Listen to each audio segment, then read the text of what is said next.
welcome in everyone to this week's episode of Craze's Corner. We have an all running backs episode for you today. We're going to be talking about some news stories, and then we're going to get into our top 10 running backs. Zach, Will, Jeff, and I have compiled our top 10 running backs to make a consensus list. So we have our consensus top 10 running backs, and somehow 17 running backs made the list. So we'll just talk about all of those guys quickly. But like I said, we got a few news stories we want to talk about. The first news story is whatever's happening in Seattle right now. Kenneth Walker is hurt. Charbonnet was out indefinitely, and now he's been practicing with a shoulder injury. Kenny McIntosh is expected to miss 6 to 8 weeks. One big takeaway I would take away from this story is probably don't draft Seattle Seahawks running backs, despite one of them being on our list that we're somehow going to be talking about later. So you might want to stay tuned. I'm sure we'll have some more to say about one of those running backs a little later. Second news story is that Kenyon Drake has signed with the Colts. Everyone knows, well, no one knows what's going on in the Colts backfield right now. They have Jonathan Taylor. Jonathan Taylor is dealing with his ankle injury. He wants an extension. Jim Irsay said, no extension for you. We want you to play, and we're not going to pay you. And this has been a whole public feud going on, so we'll see what happens there. Zach Moss got hurt. He's expected to be back around the beginning of the season, but the team brought in Kenyon Drake. They had Kareem Hunt in for a visit, but decided to go elsewhere. So this will be interesting to see. We might get to see some Kenyon Drake earlier on in the season, depending on what unfolds with this Jonathan Taylor situation. And the third running back news story we're going to talk about today is Alvin Kamara has been suspended for the first 3 games of the season, which is big news. We now at least know it's going to be 3 games. It won't be more. It won't be less. We won't see Alvin Kamara in the first 3 weeks. So these are weeks that we can expect some Jamal Williams work. We'll see who else. Maybe they sign Kareem Hunt. We're not exactly sure what they're going to do. But my question is, will you be drafting Alvin Kamara after a lackluster 2022 season? Do you think even with the 3-game suspension, he can come out and still be a top 15, top 20 back? I want you guys to let us know using the MEedia app. The MEedia app is a virtual press conferencing app that allows you to host a virtual press conference from your phone and post it to any social media platform of your choosing. You can go check that out. It's on the Google Play and the App Store.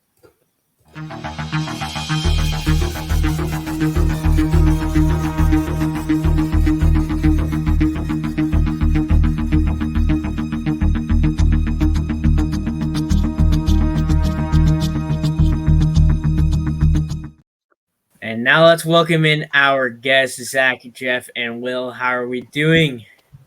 Hanging, brother, hanging. Chilling. Training camp. Let's go. Yes, training camp. Preseason this week starts for all 32 teams. Couldn't be more excited to finally get back into the swing of things here. Like I said, we got 17 running backs to talk about on our consensus top 10 list. I think this is the most disagreement we've had here, having so many players make top 10. So we'll see how this goes. What do you want to say, Jeff? I do have to put a disclaimer out there. I did not include any rookies because there's no body of work in the NFL yet. Bam. Oh, talk to him. That's all I got to say. Talk that talk, pimp. I mean, you're gonna get to make some arguments here. No Bijan mustard up there. No Bijan mustard yet. Oh, Lord. But I must say that we did a little bit of preparing here. We all made our top 10 lists. We're now looking at this as a top 10 consensus. Jeff was the last one to send his list in. We were all in agreement as who the RB1 should be. Everyone was, okay, this is our RB1. Jeff decided to come in and make this not a consensus list for some strange reason. But I think, to me, the no-brainer, number 1 overall running back has to be Christian McCaffrey. He would be my first overall pick. I think you look at a guy who's going to get you 350 points in this new 49ers offense. He's now got an entire season in San Francisco. He's had the whole offseason. He's going to be great. He's going to get all the receiving work that we've expected him to, and he's going to get involved on the ground. I'm not super worried about Elijah Mitchell taking away any of his, work. Sure, there were some splits last year when Elijah Mitchell was there. When he wasn't there, he was obviously put up more points when he wasn't there. But I bet you Elijah Mitchell will miss double-digit games this season because that's just who he is. And Christian McCaffrey, even in those games with Elijah Mitchell, I think was statted out to be the RB2 in those games. So I'm not worried about Christian McCaffrey in any sort of PPR league. Christian McCaffrey is the guy to own. I think he's extremely safe in this offense. It should lower his injury risk a little bit because he's not going to have to be that, 30 touch. He is the offense like he was in Carolina. He can just be a weapon for Kyle Shanahan to use. Zach, what do you want to add to Christian McCaffrey as the RB1? Week 8 onward, he averaged out points per game as the RB1. That includes the playoffs too. So hard to argue that, I guess that is the best metric to see if you're the best player of your position, and he certainly was. So unless you're predicting Elijah Mitchell to really explode this season, I don't see why CMC doesn't have another great season. Will, what do you want to add here before we let Jeff tell us why he's not the RB1? I think we just jinxed Christian McCaffrey. We'll leave it at that. Nope, can't do it. No jinxes available here. Christian McCaffrey, RB1. Jeff, you don't have Christian McCaffrey as the RB1. Why not? Well, it's because you're a Seahawks fan. We already know. You got to face that Seahawks defense. That's one. But no, really, it's something that he's definitely 1A, 1B. I just have a feeling that they're going to put too much on him this season. He's going to end up getting hurt. That's it. Every time you put too much of a load on him, he's getting up there in age, a little bit longer in the tooth. I just got a feeling, that an injury is loading. That's honestly the only thing, man. I just think they're going to be leaning on him too much this season because I really do think that Brock Purdy is going to take a step back. I'm just thinking that everybody thinks this offense is going to be just really rolling like it did last year, and there's some big questions. So that's it.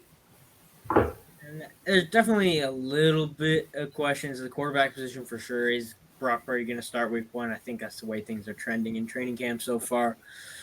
And I think Christian McCaffrey, he's going to see probably in that 70 to 80 catch range. And he's going to get over 200 carries, and I think that's really not too many other running backs that do that. Our RB2 consensus and RB3 consensus are tied at 2.5 each. So we will go with the one that we kind of all agree is, together. Zach and I have them at 2. Jeff and Will, Jeff, I think you have them 4, and Will has them at 3. It's Austin Ekeler. I think we all Austin Ekeler is in the same position to me where he's going to get the reception work in any sort of PPR. You're going to want to have Austin Ekeler on your team, and he's on an amazing offense. He's going to score touchdowns like we've seen over the past 2 years where he has had 20 touchdowns. So I think if he can get in that, he had 107 receptions last year. I can't see him duplicating that number per se, but I think he could still be in that 80 to 90 reception range in this offense. This Kellen Moore offense that should hopefully, rejuvenate the Chargers. And I think that's definitely something we need to take into account. And I think if touchdowns will still be there, like I think they will, and the receptions are going to be there, Austin Ekeler, I think, is going to be a great fantasy option. Zach, what do you want to say about Austin Ekeler? Yeah, you pretty much covered it, but, playing with a great quarterback, Austin Ekeler, each year is just a touchdown machine. Seems like he's going for one more season here and then trying to get that mega contract next season. So he certainly got the motivation to go crazy for fantasy, and he's already a beloved figure in the community. So, yeah, he's awesome. Love Austin Ekeler. Mm-hmm. Will, you have him at 3. Any reason you don't have him in your top 2? I'm worried about the mid-career running back this year because I don't think the fight with the NFL is over. And I bring that up because I think Austin Ekeler could be a guy. If he's having a good couple games, honestly, I think a couple of these running backs are going to try to walk away for a week or two during the middle of this season to try, especially if they've had a good couple of weeks. And so I'm just a little worried. I knocked him down a little bit because I'm not sure if he has a good couple of weeks and he already had a contract issue, and the Chargers are notorious for not having good relationships with their players and a lot of the times. I could see him holding out week 5. And I think that makes me nervous as a fantasy owner because I'm not sure I'm going to get Austin Ekeler the whole year. That's definitely a concern. I don't think he'll hold out mid-season. I don't think he's the type of guy to do that. But it definitely could happen. And with this whole running back situation, I think a lot of the running backs they need to prove themselves this year. And I think they might just go a little bit extra hard, fight for a couple extra touches during the game, and maybe they're going to try and prove their worth this year. Jeff, you're the lowest on Austin Ekeler. Why? I just see one, Kellen Moore, just the new offensive coordinator. One, to the addition of Quentin Jefferson, you got another receiver in the mix as well. I think that they're going to air it out a lot more this season. And I think they might even throw another running back, whoever is in there, into the fray as well, just in case there are some issues with Austin Ekeler. You got Spiller still there that they really haven't used yet. So, there's just a couple other things. And that's just me. I know he is huge in PPR, huge in the reception game. But I like to look at guys that are going to be pure running backs. I know they're going to be getting the ball. Austin Ekeler is durable. He's, great runner and everything, but there are changes happening in San Diego. And I don't trust Brandon Staley either. So that's another thing. So, there's just too many question marks there. I do think there's going to be some regression. That's pretty much about it. Yeah, that's fair. I think you'll understand what Jeff said when he says he really likes his pure runners. When you hear who fills out his top 3, you'll find out that he's more a fan of those bigger guys. Which one we're going to talk about now, and that's Nick Chubb. Jeff, you have him at 1. Will, you have him at 2. I have him at 3, and Zach has him at 4. All 4 of us currently have him ahead of his ADP. In rankings, I think all 4 of us, like I said, he's going to be a top 4 according to all 4 of us, with Zach being the lowest and Jeff being the highest. I think that the reception totals are what brings him up this year. He finished as the PPR running back 6 last year, and he had 1,500 yards on the ground. I have that coming down to around the 1,400-yard mark. Touchdown-wise, he had 12 last year. I think that's probably around where it's going to be. But I think the big difference for me when I'm projecting him out this year is last year he only had 27 catches. I could see him getting up into that 40 number, right around the low 40s. And that's the biggest difference for me in Nick Chubb last year to this year without Kareem Hunt there. Another year with Deshaun Watson. I think Deshaun Watson will be able to check it down a little bit more. And Kareem Hunt last year was on the field for more third downs than any other running back in the NFL. And he's not there anymore. So now Nick Chubb gets that work by default. I don't think anyone's really worried about Felton coming in there. I don't think there's anyone that really scares me, Jerome Ford or Demetric Felton behind him, that I'm like, oh my God, this guy's going to get all the third down work like Kareem Hunt did. So yeah, I think he's a great guy to have in your top 4. Jeff, we'll come to you next. He's your RB1. Everybody talks about Saquon Barkley. Did you see this guy doing squats? Did you? That man. With the spending. He's ready. I think he's ready. I think he's kind of like, okay, now you guys got rid of, I love Kareem Hunt, but I think he's like, now that you've gotten rid of him, now that you've got Deshaun in there, we need to make something happen, and I'm going to be the guy to make this happen this year. So I can see him, to me, besides Derrick Henry, probably one of the best pure running backs there are.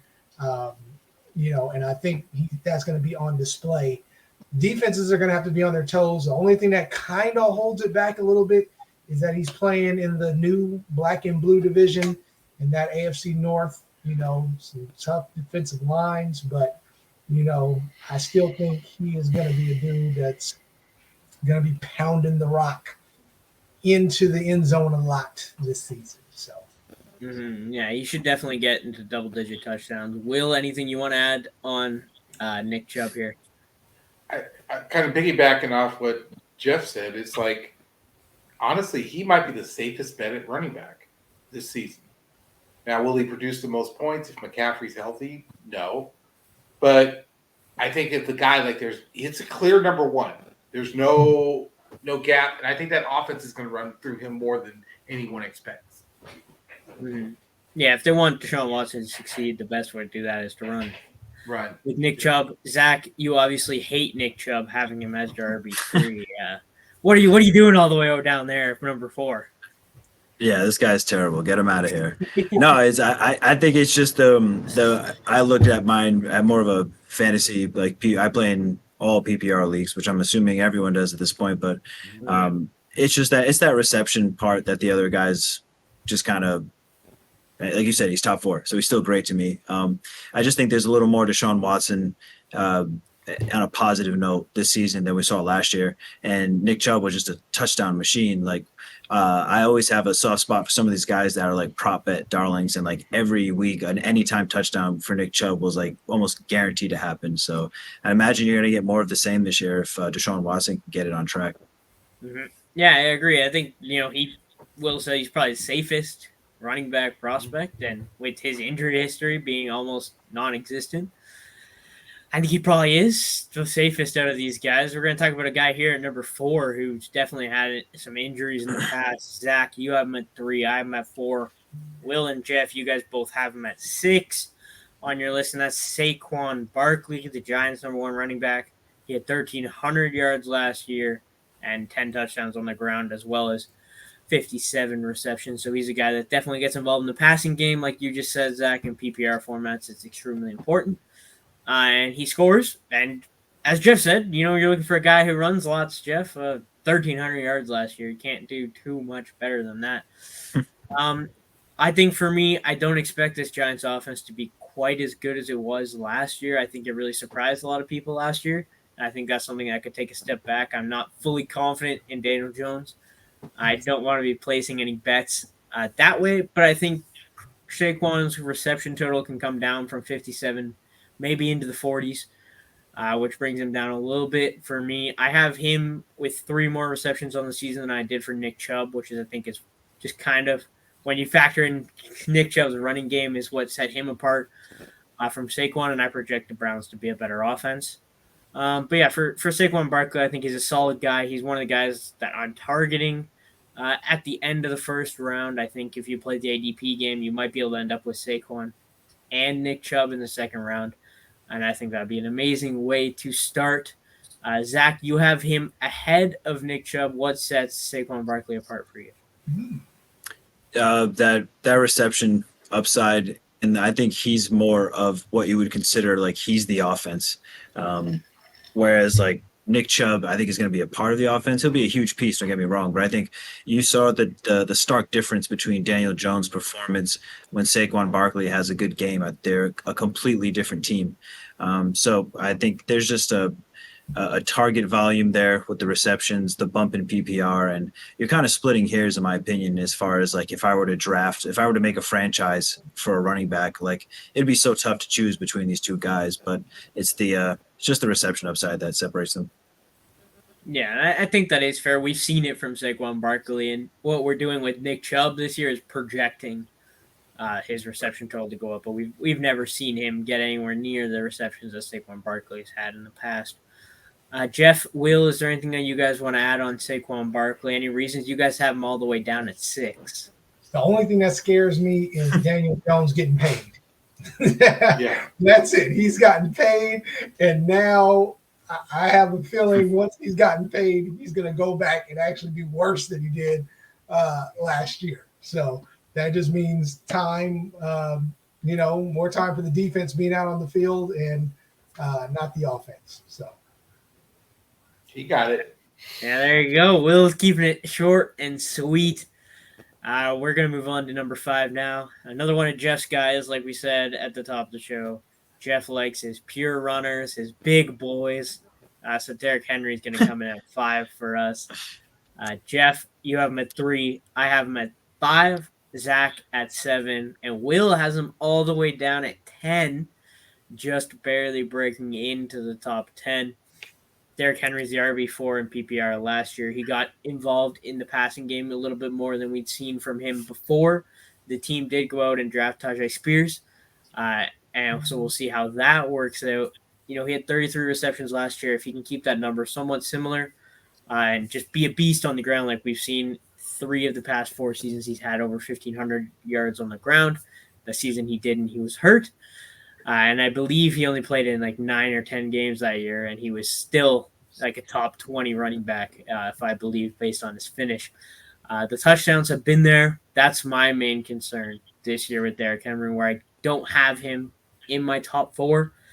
He had 13 touchdowns last year with Ryan Tannehill, and Malik Willis and Josh Dobbs. And I don't think the Titans are as good a team as they have been in the past. I think that touchdown number, I think, is going to be around what he had 2 years ago when he only played in like 10 games.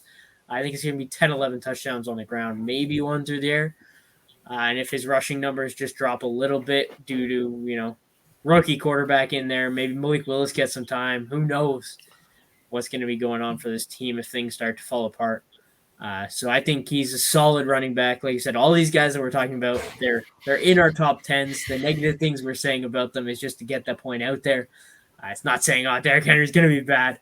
I just think that there are some things to watch out for with Derrick Henry. Jeff, you have him at 3. You think the almost 30-year-old running back's going to be able to put up 1,514 again? That is the thing. Almost 30. Matter of fact, I was watching last night, and I believe they said, but he's 27, and he'll be turning 28. So he's still, not to that point yet to where I think he starts to break down. And the difference is now with the signing of DeAndre Hopkins, there's a receiver. Last season, there was no receiver there at all. I don't care what you want to say about the rookie last year and people projecting him to break out this year. I still don't see it. But as long as they got D-Hop there, now you can't have everybody jumping on his back. Somebody's going to have to watch D-Hop. And that's all he needs is one good receiver where people can't just sit there and be like, it's going to Derrick Henry all the time. One less man to tackle him means more of a problem for that defense. So, and he's in the AFC South. We don't know what the Texans defense is going to look like. They might be kind of stout. We know what we're going to get from the Jaguars. We don't know what we're going to get from the Colts either. So, and he's been running over them the last 4 years. So I just look for that to continue. Yeah, I think you bring up some good points. He's currently going as the RB7 off the board on sleeper, so we still are ahead. Everyone except for Will is ahead of that ADP. What do you want to say about Derrick Henry, Zach, before we move on to Will? Yeah, it's just kind of hedging for that inevitable drop-off, and I don't really like using that as a reasoning for why I would draft a guy over another or not. But I think at a certain point, you just have to look at the tread and the tires and kind of the writing on the wall. And a lot of the times when it came to like either just statting out or projecting players or whatever the process of ranking, I noticed there were just guys I just felt when I'm on the clock, I just rather have some of these younger guys. It's no shade to Henry. It's just I would hate to burn a pick on a guy that might be at the end of his road. Will, I assume you want to piggyback off the age and the wear. Yeah, well, it's not so much him as it is if I ranked him on how I would draft him, and not just how I would draft him, but what I actually think is going to happen. And I just have a hard time choosing him over some of the guys like Zach are saying that are a little younger. And sometimes I'm a year early on getting out on older guys, and that's probably where I am with Derrick right now. He might have a good season and help you win your league. I'm not willing to take that risk because I just don't think the numbers are going to be there for the Titans in general, even with DeAndre Hopkins added into that. It just feels like a team that's going to take a serious step back this year to me. So, yeah, I agree. I think they will take a little bit of a step back. Now we're going to move on to a guy that Jeff refuses to rank because he's a rookie. We have Bijan Robinson coming in here. Zach and Will, you guys both have him at 5. I have him at 12, and Jeff refuses to rank him. So Jeff has him. We're all over the place with this one. So pretty much for me, Bijan Robinson, I think he's going to be a really good running back. I have him currently statted out. I got his stats, my projections in front of me for almost 1,500 yards, total yards, and 10 total touchdowns. And I have him at the RB 12. The new Derrick Henry. Well, there you go. It should be one of your guys. I think he profiles to be able to get 30 receptions, maybe up into the 40s. I have him for high 30s right now. I think his biggest detriment is he's on a team that I can't really expect him to get more than double digits on the ground when it comes to touchdowns. And I think he's on a team that Tyler Algier is probably going to have 140 carries. And he's also going to get mixed in at the goal line, take a couple touchdowns away there. He's still going to get his work on through the air. And I don't really like to talk about this next guy in this backfield, but they have this wide receiver turned running back who's also pretty good at catching the ball. He's been their third down back for a while now. And I think even with Bijan coming in, I think, Cordell Patterson probably still will get some third down work. So take away a few receptions there, take away some carries and some receptions from Algier. And I think that Bijan Robinson, he could finish top 10 for sure. There's just some other guys I'm more confident with, but I have him at my RB12. I think his current ADP of RB3 is way too high, and I will not be drafting Bijan Robinson anywhere this year because the hype is too much for me. And Will and Zach, you guys have him at 5, and his current ADP is 3. So obviously the hype's still a little bit too much for you. Zach, what do you want to say about Bijan? Yeah, I just the history of the first round rookie running back generally always hitting for fantasy. If you look back each season, I'm not sure if there's any player that didn't work out for the most part. Now, whether they finish as high as we're ranking them, that's a different story. But it's hard to imagine with them taking them as high as they did that he's not going to be a massive part of this offense. For a guy like Desmond Ridder, who's not really dazzling anybody with his arm talent. I think if you saw like Bijan in training camp, he runs routes like a wide receiver. So I think this is just a younger, better Cordell Patterson season coming for Zach here. And it's kind of a double whammy because he's against Bijan and he's against Cordell Patterson, and all he's going to get is just a younger, better Cordell Patterson this year. Yeah, I mean, I'm against Bijan this year drafting him, but I have him statted out for just under 300 touches, just under 1,500 yards and 10 touchdowns. Like, I feel like I shouldn't be in the category of people that are against him, but everyone's got him for 350, 400 touches, 1,600 yards, and like 14 touchdowns, and I just can't see that happening. Willie, you also have him at 5. What do you think about Bijan this year? I think 5 is the right spot for him. Primarily because I think he builds as the season goes on. I think when you get into the last 6 weeks of the season, they are going to feed this guy the ball because, look, Atlanta's not going to the playoffs. So at what point do you start really incorporating him into the offense and really start running him to actually get ready for the following season? And so, I just think the coaching staff, everybody, they're going to just keep each week, they're going to feed him more and more.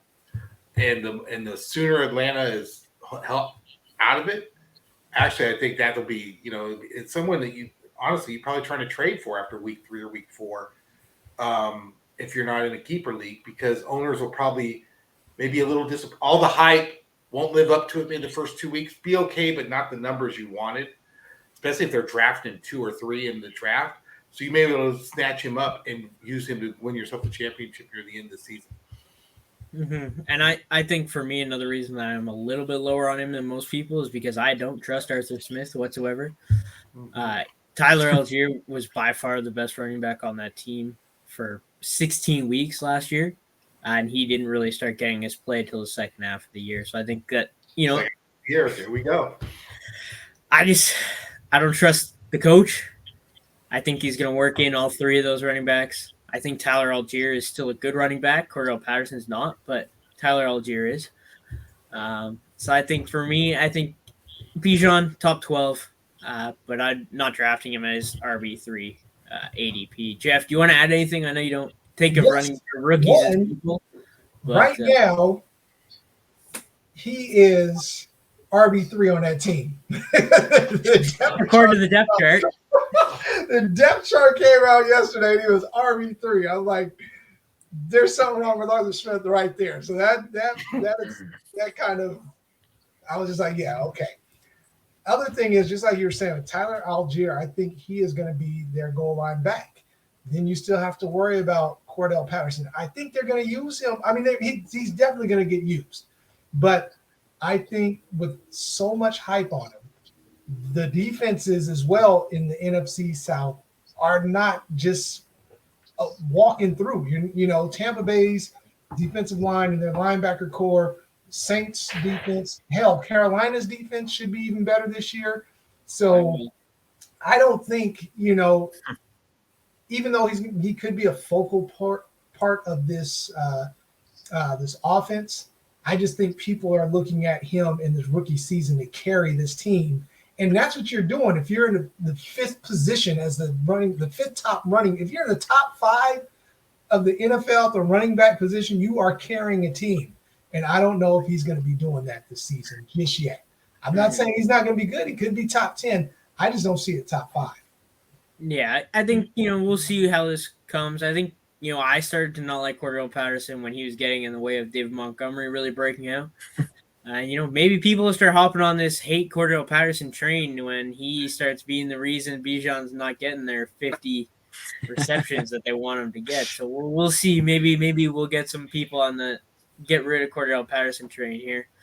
But awesome. Let's move on. I'm glad Will came back because Will cannot miss this next guy. Tony Pollard comes in as our RB7. Anyone, Jeff and Zach, you guys have no idea where Will has Tony Pollard ranked. How high do you think Will went on his ranking for Tony Pollard? 3.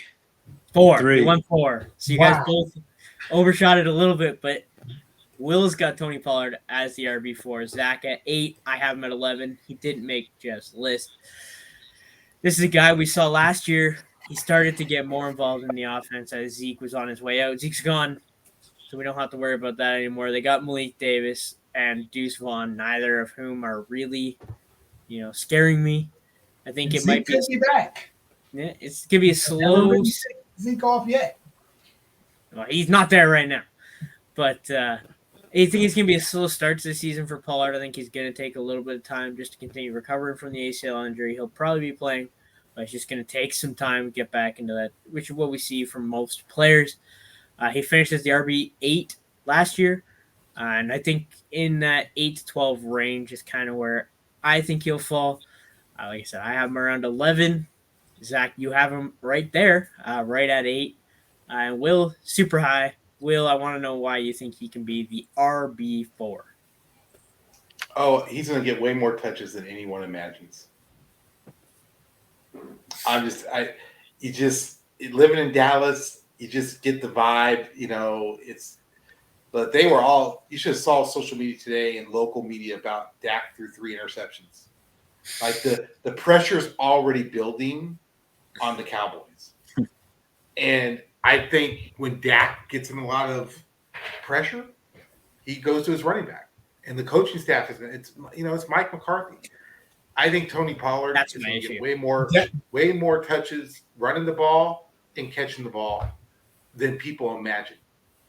And there's a reason why I'm so high on him. And he should have – look, if he doesn't get hurt last year, I actually think the ADP for him is probably 3 or 4 right now. The only reason his ADP is low is because people aren't sure about the ACL, but he's had a great camp. He hasn't been limited. He's out there.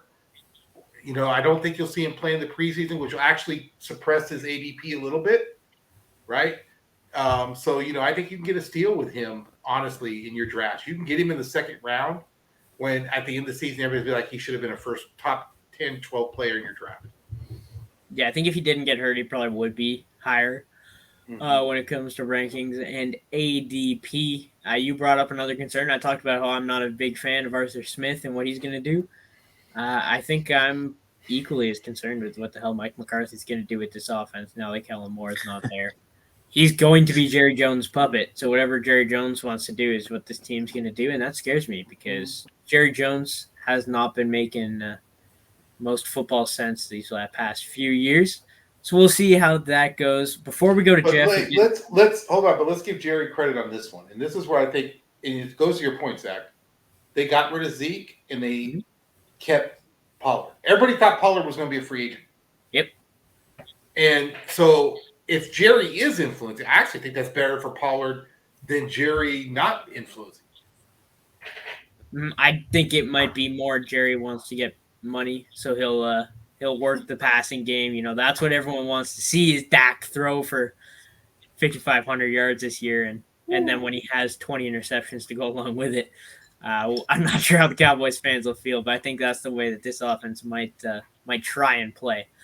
Zach, you have him at 8. Before we go to Jeff, who's gonna, I'm sure, got lots to say about Mike McCarthy. Anything you want to add, Zach? Yeah, the Mike McCarthy stuff definitely plays a factor. I think the pros for him, there's not a ton as far as addition to the backfield besides Ronald Jones. And the funny stat about Tony Pollard, he's super efficient, almost like to a fault where he was like outside the top 25 as far as touches per games for running backs. So, which is pretty incredible because he finishes RB7. I mean, that's just a lot of efficiency you're banking on again, or you're just like Will seems to be, which is totally valid. You're just firm believer in the talent and the player and the way he's a part of the offense. So makes sense. But just like I said, it's a little bit more of kind of hedging against that efficiency versus the guaranteed volume some of these other guys I think will have. Yeah, I think that's definitely fair. Jeff, what do you want to say about Mike McCarthy? Well, it's not just Mike McCarthy, but with the Cowboys becoming Seahawks South, basically, it's also the addition of Brian Schottenheimer as the offensive coordinator. He's not the type of running back that Brian Schottenheimer is used to. And if they try to get into a heavy running game with Tony Pollard, I think they're going to end up getting him hurt. That's my issue. Brian Schottenheimer gets really stale with his play calling, as does Mike McCarthy. And that does not bode well for the Cowboys offense at all. So that's my issue. We don't know the durability yet of Tony Pollard. You know, this is his first time really taking on that full load. And Brian Schottenheimer, he was great with the Seahawks until the running backs started getting killed. Once that happened, Russ started throwing interceptions, everything. Chris Carson was hurt. How many running backs did they have go down? And that brings me to another point. Blake Davis is that type of running back that's a little bit stronger. So I think he might get mixed in a little bit more than what people are thinking as well. Yeah, there's lots that could definitely go wrong for the Cowboys because they are the Cowboys. They have all the expectations in the world.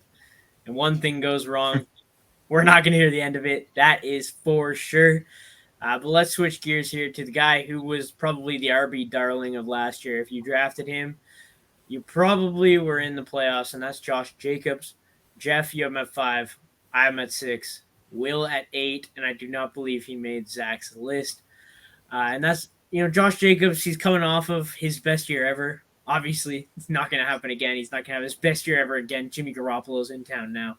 It's not Derek Carr. I think that the reception numbers a little bit high last year. He had 53, 54, and he finally scored through the air. Oh, no, he didn't score through the air last year. He's still without a receiving touchdown. Which, maybe crazy. That comes with Jimmy Garoppolo. That's exactly what I was going to say. That'll be a perfect time since Jimmy Garoppolo can't really throw the ball anymore, it seems like, down the field. So, yeah, I mean, Davante Adams probably won't have 14 receptions again for touchdown receptions. So maybe Josh Jacobs can get one. But I think the biggest thing for me is I don't project this offense to be as good. I project Zamir White to get a little bit more involved than he was last year. Josh Jacobs currently isn't practicing with the team. He's not there. Zamir White and Amir Abdullah are getting all the work. And I think Amir Abdullah is going to be in third down situations. He's a great pass catcher. And I think Zamir White just gets a little bit more involved. I still have Josh Jacobs for 1,250 yards on the ground and 11 touchdowns. Like I said, so I have him at 6. I think he's still going to be great. His current ADP is 8, which is where we have him ranked as our RB8. So I think we're right in that range. Josh Jacobs could definitely be a guy we could target in drafts. Jeff, you have him at 5. Do you think Jimmy Garoppolo is going to be able to get him the ball through the air to get that PPR points there? I think so. I think there's going to be a lot of dump offs. I think there'll be a lot of what you saw Garoppolo do with CMC last year or whoever else was in that Niners backfield. The thing that I love about Josh Jacobs is the kid is solid, both running and catching the ball. And just his run after the catch, or in breaking tackles, man. Kid was incredible last year. He's younger, he's tough, and I see it continuing to happen. You know, being that Alabama running back, he's used to heavy carries, heavy workload, and it's showing and it's paying off. So that's the only reason why I dropped him down to 5 was because of the holdout. He may not even be playing this year. We don't know. So. Anything you want to add, Jazz? Will, before we go to Zach, because Zach didn't have him in his top 10. So the only reason he's in my top 10 is I don't believe he will end the season with the Raiders. It's just a matter of when he gets traded. And so it could be week 1. The Raiders, to me, are crazy enough to rescind, like get rid of it. Just cut it. Just let it go. And so, because has he signed the contract yet? Nope. So they can rescind it. And, you know, it's Raiders we're talking about. So, and I look at, there's really only 4 teams that don't have the cap space to bring him in. So if I'm the Raiders, probably try to sit on him until the trade deadline and then move him to a playoff team that needs a running back. Because at that point, you're talking about $3, $4, $5 million left in his contract for the year. This is where the NFL starts becoming like baseball at the trade deadline. Now, if they cut him, he'll be a Kansas City Chief within a matter of hours, and he'll probably be the RB1. Zach, you don't have Josh Jacobs on your top 10 in the list. Any particular reasons why? Concerns about the offense with Jimmy Garoppolo there? That mixed in with I don't like to see players not at camp the first year with a new quarterback. Just from the sport side of football, it's like very important for those guys to be there together. But at the same time, they've been playing the sport their whole life, so I'm sure a little rust won't hurt Josh Jacobs. But yeah, he's right at 11, so it's not like I'm like far off. I literally just bumped him out of the top 10 only because when I made my first top 10, Joe Mixon was kind of in Josh Jacobs' position. Weren't sure if he was going to play, but yeah, just right outside with 11. But Josh Jacobs is a great player. I just think that Jimmy Garoppolo is kind of trash. I think this team is going to be worse than it was last year. You don't have that mental connection anymore with Javonte Adams and Derrick Carr. So the defenses may not have to respect that part of their game as much, and they can afford to put another player in the box. And you just brought up Joe Mixon, who's actually comes in at 9th on our list. Zach, you have him at 6, and I have him at 8. Jeff and Will both don't have him on their top 10. He finishes the RB10 last year, the RB4 the year before. He got extremely involved in the passing game last year with 60 receptions. I have him projected for 50 this year. The carries came down a little bit, but we did see the emergence of Samaje Perine on this team last year. You look underneath of Joe Mixon on this depth chart. I am not concerned whatsoever. I think Joe Mixon is by far and away the best running back on this team. I think he's going to get his attempts. He's going to get his work through the air. And he's on an offense that I expect to score lots of points, unlike some of these other guys that we talked about. I think the scoring is going to be there. The receptions are going to be there. And there's no one below him that scares me. Like you said, there was some concerns earlier on in the offseason that maybe he wasn't going to be with the team. He ended up signing his restructured contract. Which I think is the reason his current ADP is at RB17. And like I said, Zach and I both have him in the top 8. So when you look at it that way, he's an extreme value for me in drafts. You can get him in the 3rd round.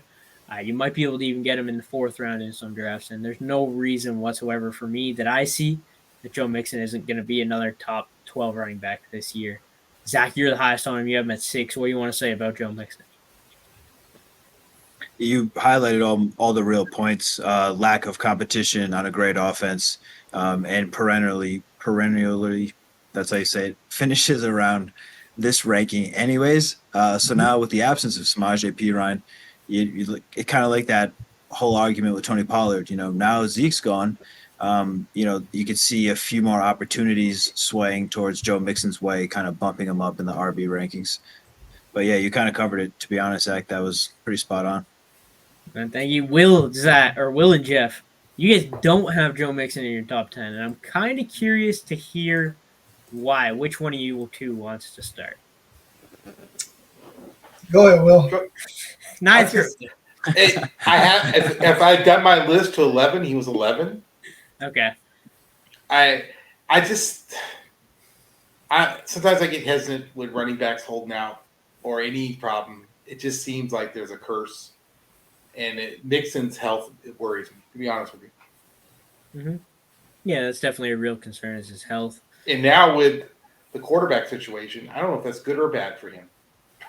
Honestly, Burrow will be fine by week 1. It's just a calf strain. Not like Burrow's running all over the place. He'll be fine. I'm not super worried about the calf strain. But what do you want to say, Jeff? I honestly, I think he's a guy that's on a decline. I think Jeff, Alvin Kamara was in your top 10.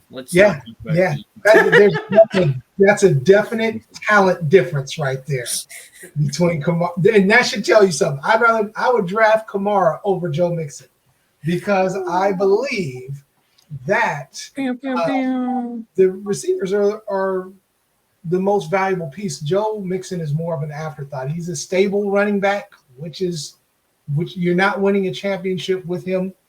You might get to the playoffs with him, but he's not like one of the main guys you're looking at within that top 5. So, 8, yeah, but there's other guys I would rather have. I'd rather have Najee Harris over him. I'd rather have other guys that have upside rather than a guy that's proven to me who he is season after season after season on a team with one of the best receiver cores in the league. And then again, you're up against those defenses in the NFC North. So, and they really didn't want to pay you. They really didn't care about you. They're about to get rid of you. I honestly think Chris Evans is going to see the field a lot more this year as well. So, yeah, I think they'll work in the backups, but I'm not really worried about Chris Evans coming and stealing Joe Mixon's work. Joe Mixon's still getting paid $9 million this year to play football for the Cincinnati Bengals. He's going to be involved. The injury concerns are there for sure. But outside of that, I think Joe Mixon's going to get the volume, and he's going to score touchdowns. So I'm definitely in on Joe Mixon. There's only one guy that I have left or ranked ahead of Joe Mixon, and I feel really bad saying this because it goes against pretty much everything that I stand for. I have him at 7, Zach has him at 10. It's not Cordell Patterson. Jeff and Will, he did not make your top 10 lists either. And that's Rhamondre Stevenson. Currently, the Patriots depth chart is Rhamondre Stevenson, and then maybe Ty Montgomery, Pierre Strong, Kevin Harris. Who knows which one of those is going to be the backup? And we just saw Rhamondre Stevenson get peppered with targets out of the backfield. We're going to see that again. Bill O'Brien is now in town. I think that's an upgrade for the offense over what we saw last year. I think that Rhamondre Stevenson could easily be the number 2, number 3 target on this team when you look at target numbers and reception numbers come the end of the season. And I think this gives him immense PPR value when they sign someone, because I feel like it's eventually coming, whether it's Zeke or Dalvin or someone. I will knock Rhamondre Stevenson down a few spots for sure. But until then, Rhamondre Stevenson is miles and miles and miles better than anyone else on this team. Damian Harris is gone. He's going to get work, he's going to score, and he's going to get the receptions. So for me, having him inside my top 7 feels wrong because he's a Patriots running back. But there's no one else on this roster that scares me that's going to take away work from Rhamondre Stevenson. I'm putting some faith in Bill O'Brien, a guy who loves his running backs. He traded away DeAndre Hopkins for David Johnson. Hopefully this guy sees the value and Rhamondre Stevenson. He's like, Bill, he's going out there all the time. I don't care what you say. We're playing Rhamondre Stevenson. I'm going to get him involved. Zach, he made your top 10. Anything you want to add about Rhamondre Stevenson this year? Just seems like McCorkle loves just dropping it down to Rhamondre on almost like every single play. I mean, and I know the offense is going to change slightly with Bill O'Brien, but just that crazy just target value is hard to ignore, especially when you start getting into these next group of running backs. It's just as risky as you could be. You could totally blow up Rhamondre Stevenson this year, and he could be one of the biggest busts. I would not be surprised because, like you say, he's a Patriots running back. and rarely do they kind of carry over year after year for fantasy. So, but I think it's different with Mac Jones. Seems like he relies on Rhamondre a ton, and I think that's not going to change when you look at that wide receiver depth chart as well. Nothing to really write home about. So he might just be by default the most talented guy on the entire roster, alongside with my guy Mike Gesicki. Yeah, I think that he's Mac's not a great quarterback. We all know that, and the only way to continue to build up, make him better, is to run the ball and give him a guy who's open in the flat to check the ball down too.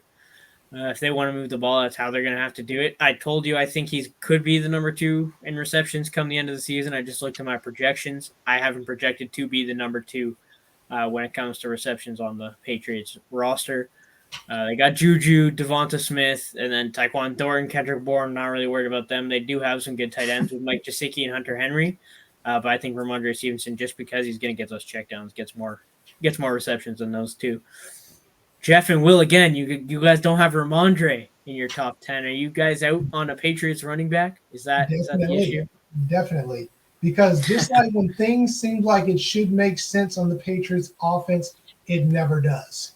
You'll have a top tight end end up going there like, oh, he's going to fill right in and take over where Gronk was.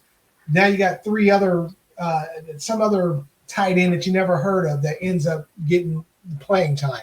Same with the running backs, man. There's just too many. You never know what Bill is going to do. I don't like trying to figure out who's going to be the guy this game, that game, next game. That's why I don't even take the chance with that, man. I like to know who's getting the ball, when they're getting the ball, what situations they're getting the ball. You can't say that with any of the Patriots running backs, man. So there might be a guy we don't even know of right now. They might sign Henderson. They used to be with the Rams. You don't know what Belichick is going to do. And that's my issue. It's like, what makes sense? Like, okay, this dude is going to be RB1, and then there's always somebody else. Hell, he might re-sign James White. You don't know what the hell he's going to do, man. So, yeah, I don't trust it. My spidey sense is tingling on that one. Will, you feel the same as Jeff? Yeah, and I think the Patriots are an organization that will wait till after week 1 to sign a running back, because then the contract's not guaranteed. And they'll bring a veteran in the next day, and they'll sign him just in case it doesn't work out. And I'm honestly convinced that Belichick's just bored, and he's trying to see, can I win with the worst team? How bad of a team can I put together and win? Because the Patriots make no sense what they did this offseason. Mm-hmm. Yeah, they don't. Absolutely no sense at all for a franchise that everybody puts as, it might be the best franchise in the history of the league. And now it seems like they can't put a team together, and it's just weird to me. So yeah, I'm with Jeff. I don't know who the running back's going to be week 2, week 5, week 10. I don't even know if Mac Jones makes it through the whole season, to be honest with you. So Patriots scare the heck out of me. Yeah, they definitely do. History has shown us not to believe in a Patriots running back, but I'm believing in a Patriots running back until they bring someone back.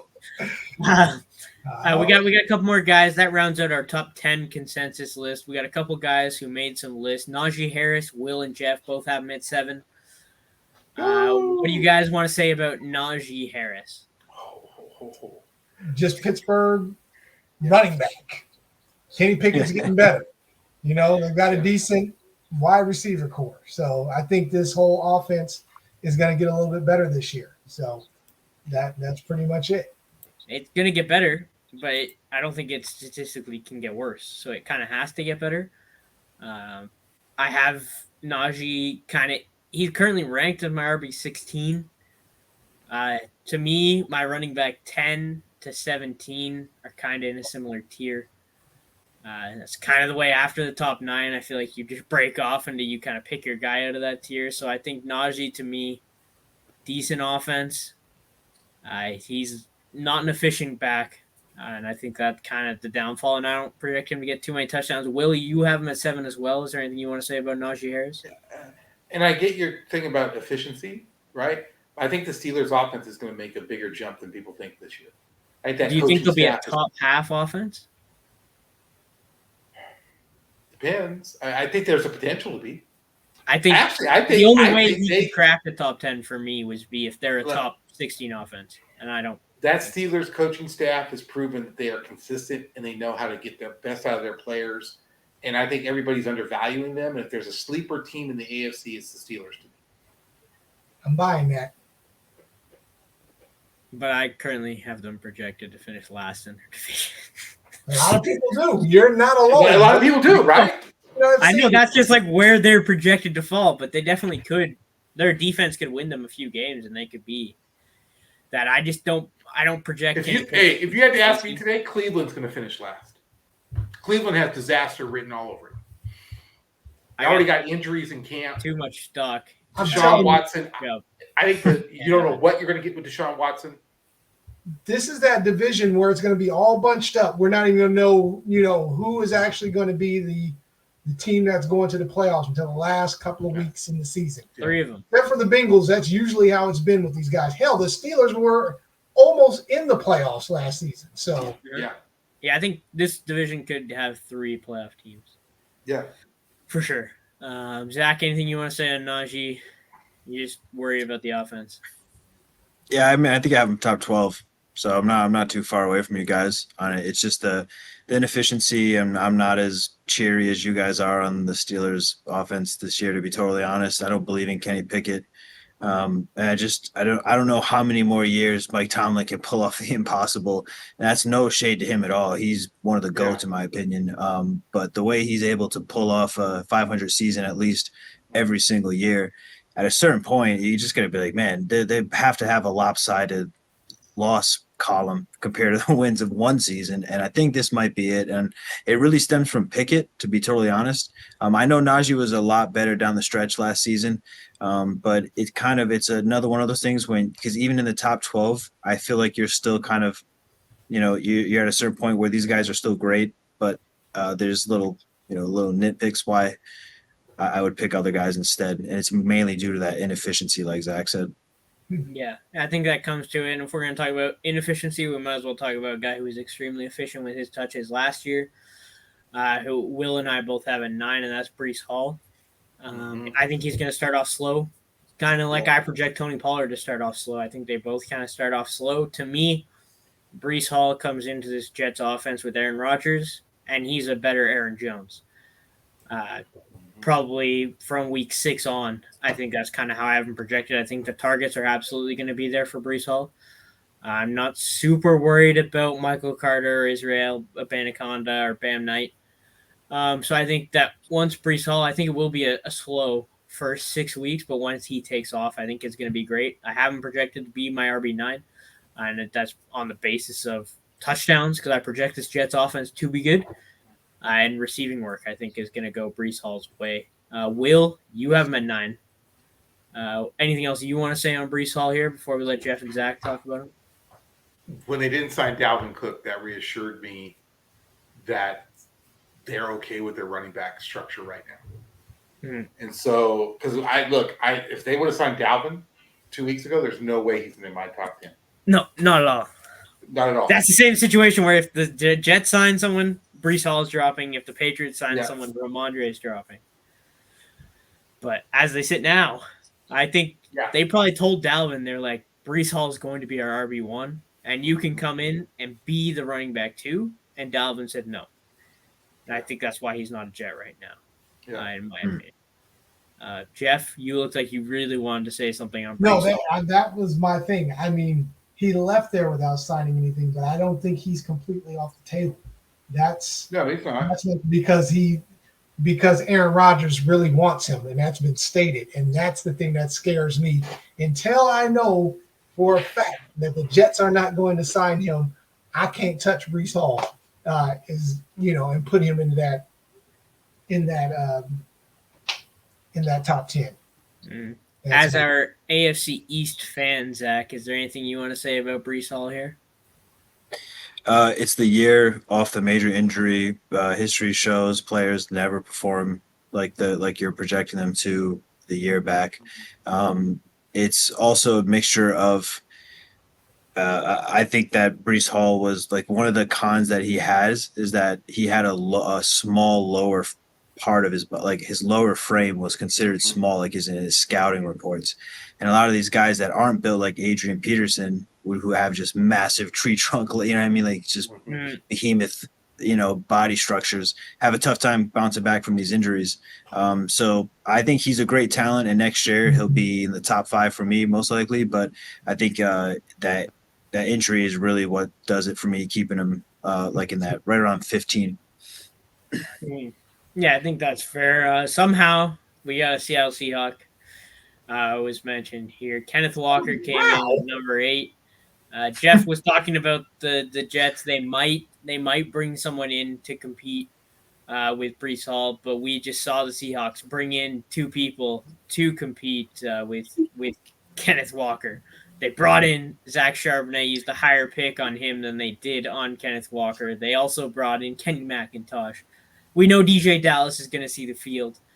It's not too. He's still on the team. That's what I'm trying to tell you guys. What do you mean he's still on the team? He's their RB1 right now because the other guys are all hurt. Yes. DJ Dallas has been their camp back. That's peak, man. That's peak. Just like we're sitting these guys out right now. I'm telling you, Zach Charbonnet is if you have to break glass in case of an emergency, bam, that's what we're doing, and we're pulling out a direct replacement. That has been the one thing that has killed the Seahawks over the last 3 years. When you have your number 1 go down, there's been a huge drop off, or we're trying to pull guys. We're dependent on Travis Homer. That's not happening now. Zach is going to get some run, but Kenny Walker is still the guy. I mean, if we look at the Seattle Seahawks camp right now, if that's any indication, DJ Dallas has been the RB1, and I have no idea who's been the RB2 because our other 3 RBs are not playing, but it might be Travis Homer. We're already relying on Travis Homer in the season. Homer's gone. Homer's gone. Yeah, I think for me, we're going to be all right. We're going to be all right. Is a better pass catcher than Kenneth Walker, and he's a goal line back. So I'm out on Kenneth Walker at his current ADP. I don't think he's going to be an RB1. Zach, Will, you guys want to add anything before we move on to another guy I'm sure we're also not going to like that Jeff has on his list? Anything else? Yeah, it's the cannibalism of the 2, so that's about it. Yeah, it's like they're just going to eat into each other. And speaking of, we've got one of the most controversial teams from last year. Jeff's second favorite team, Javonte Williams, has cracked Jeff's top 10. He's got him at 9. Coming off of not only an ACL injury, miracle killer. Not even an ACL injury, an ACL. Jeff's second favorite team. Entire reconstruction of his knee. He's been outperforming all of the, he's ahead of schedule. He's going to play in the preseason. I'm still not touching Javonte Williams. They brought in, I'm maybe around if he falls a little bit later, but Javonte Williams, to me, he's not within my top 17. And they brought in Samaje Perine. Perine's going to play. Javonte Williams is going to play. I think they'll split. I think Javonte will continue to get better and better as the season progresses. But I can't get behind him in my top 10. Jeff, let us know why we're wrong in not having him in our top 10. I think he's going to be used more than people think with Sean Payton. That's the thing that I like of him. He reminds me of some things that Alvin Kamara does, and that's what Samaje Perine cannot do, and that's what Payton is going to lean on in that offense. So that's it. Mark my words. Recorded. Mark it down. It's recorded right now. We're going to come back to this at the end of the season when Javonte was the RB 20 something, and we'll look at you crazy. Anything you guys want to say about Javonte here, Zach or Will? I think 20 something is a compliment, to be totally honest. I got him if he would finish there. No, I'm joking. I think it's another injury thing, right? Because it's also a lot of post hype with this guy. So if it isn't the injury that keeps him back and he just sucks this year, that'll be really tough because a lot of people like Javonte in the fantasy community. But it's a Sean Payton hype, right? Like Russell is somehow going to rebirth of Russell Wilson. It's all Sean Payton. That's going to happen. The rebirth of Russell Wilson, take 2. You ain't heard that right at all. You have not heard a peep about that. Thank No, God. you just got Sean Payton making himself the most hated coach in the NFL. I don't know. I mean, hey, If I I'm didn't Sean like Sean Payton, Payton before this, but Sean Payton, look, dude, you better win 13 games. As much as you're acting like you are the best coach in the history of the NFL, you better win 13 games this year. I really hope he performs worse. Bounty Gate. Yeah. I hope he performs worse than Hackett. So everything that he said about Hackett can just be put back on him. And that would be absolutely hilarious. And I would be so happy. We got a couple more guys here.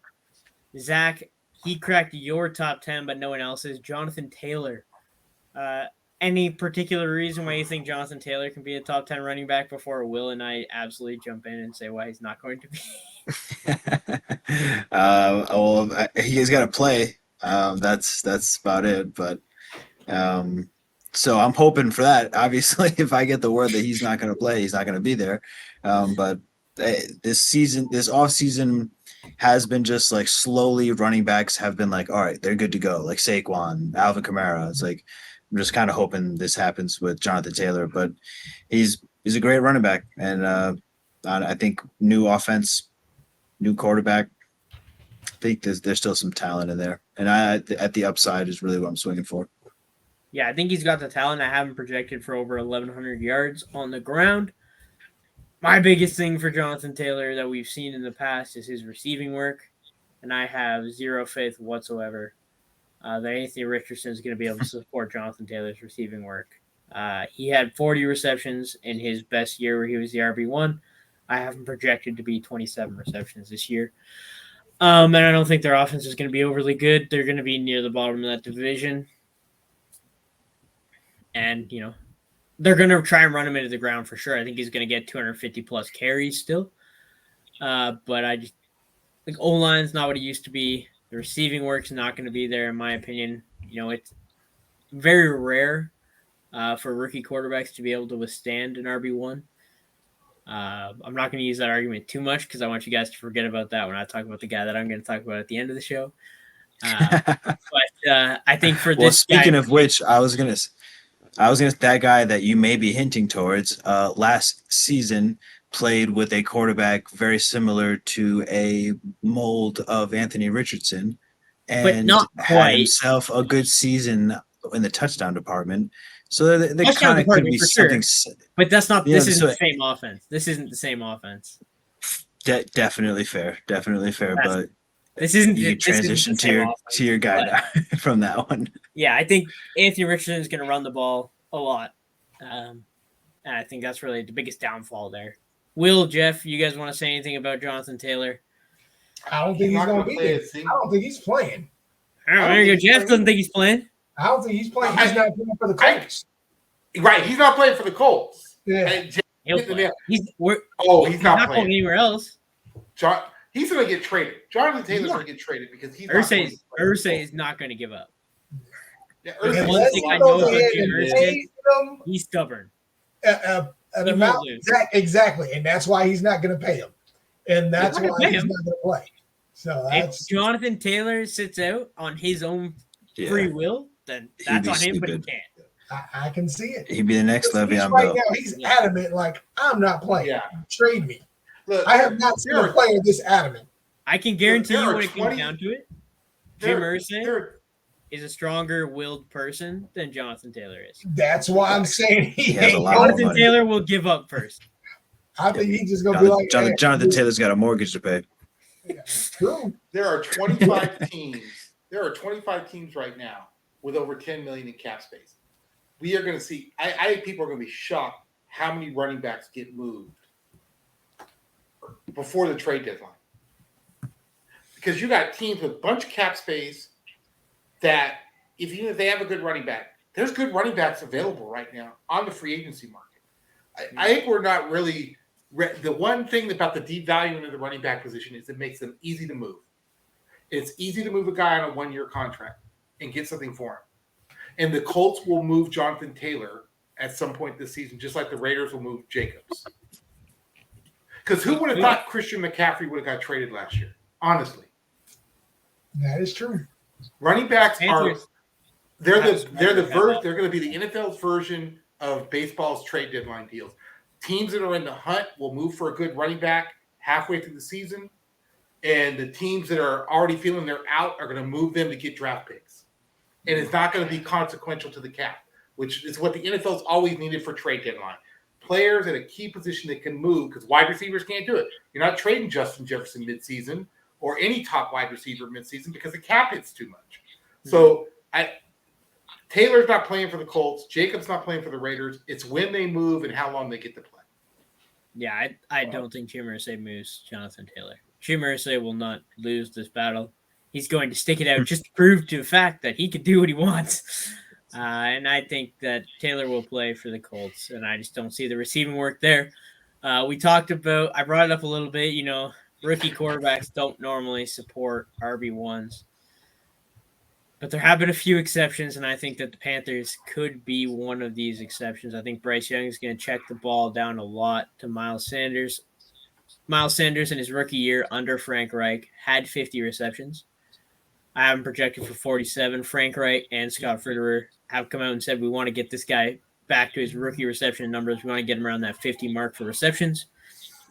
I think Chubb is going to be worked in a little bit in the running game, but I think this is going to be Miles Sanders' backfield. He's one of the only running backs to actually go out and get paid this offseason, which I think is a big thing. For a rookie quarterback, the Panthers know you got to run the ball.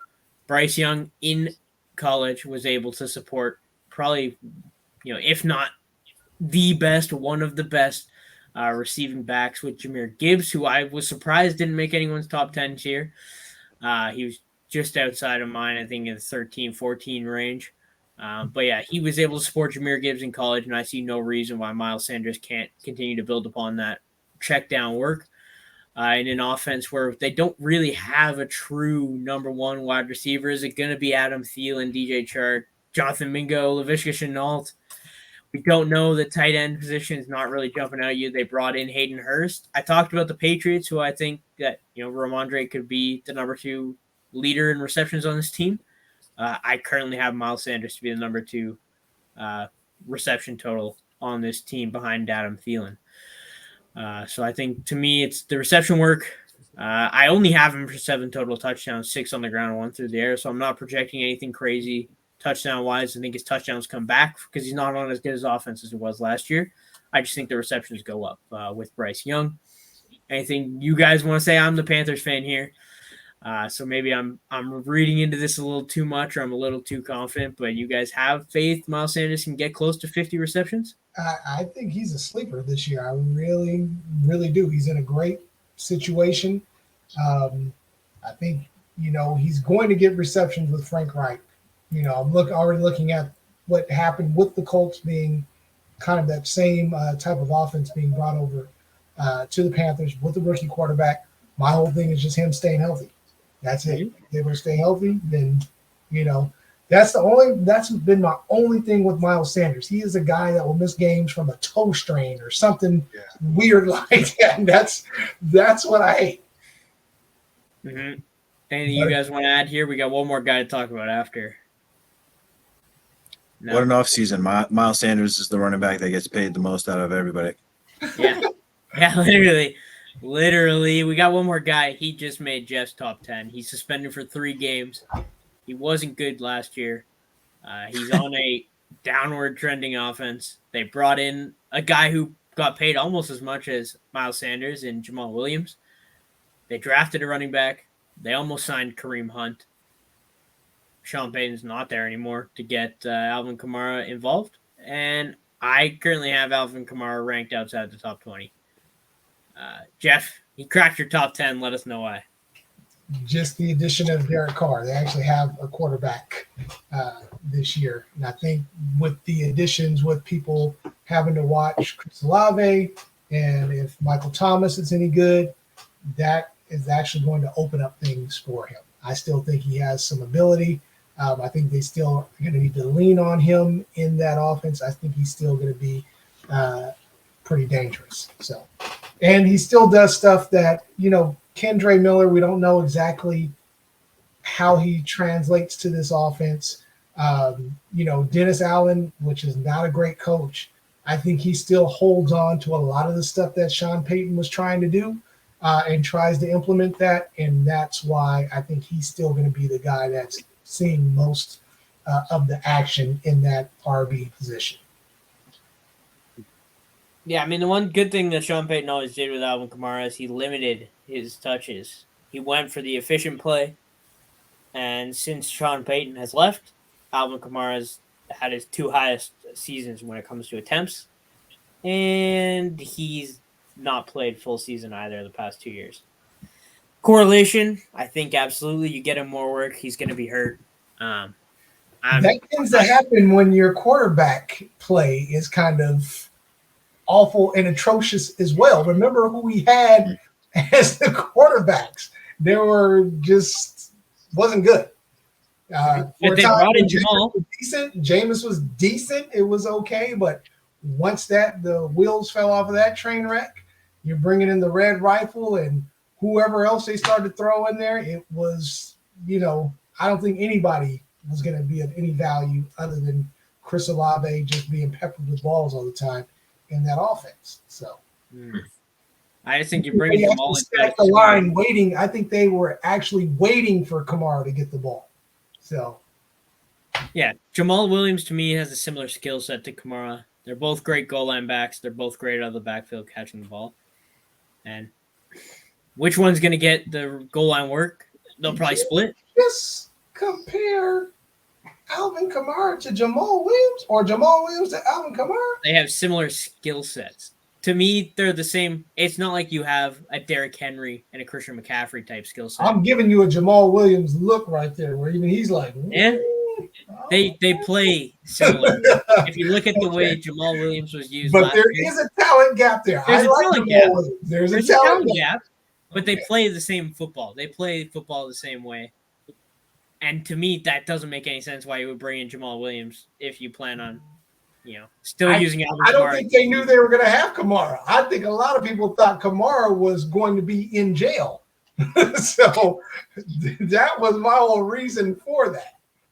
Mm-hmm. I don't think any of them saw 3 games. I don't think anybody saw him getting suspended for only 3 games because there was a time where they were saying this guy could be missing the whole season. This guy could be incarcerated. Well, he was never going to be arrested. He had enough money to get away with it. Yeah. He was always going to come to an agreement to pay off the guy. And it was just a matter of whether the NFL decided to give him a 2 to 6 game suspension, in my opinion. Just remember, beating the shit out of someone is less of a penalty than sports gambling to the NFL. That is true. That is true. Or an owner getting charged with rape. Right.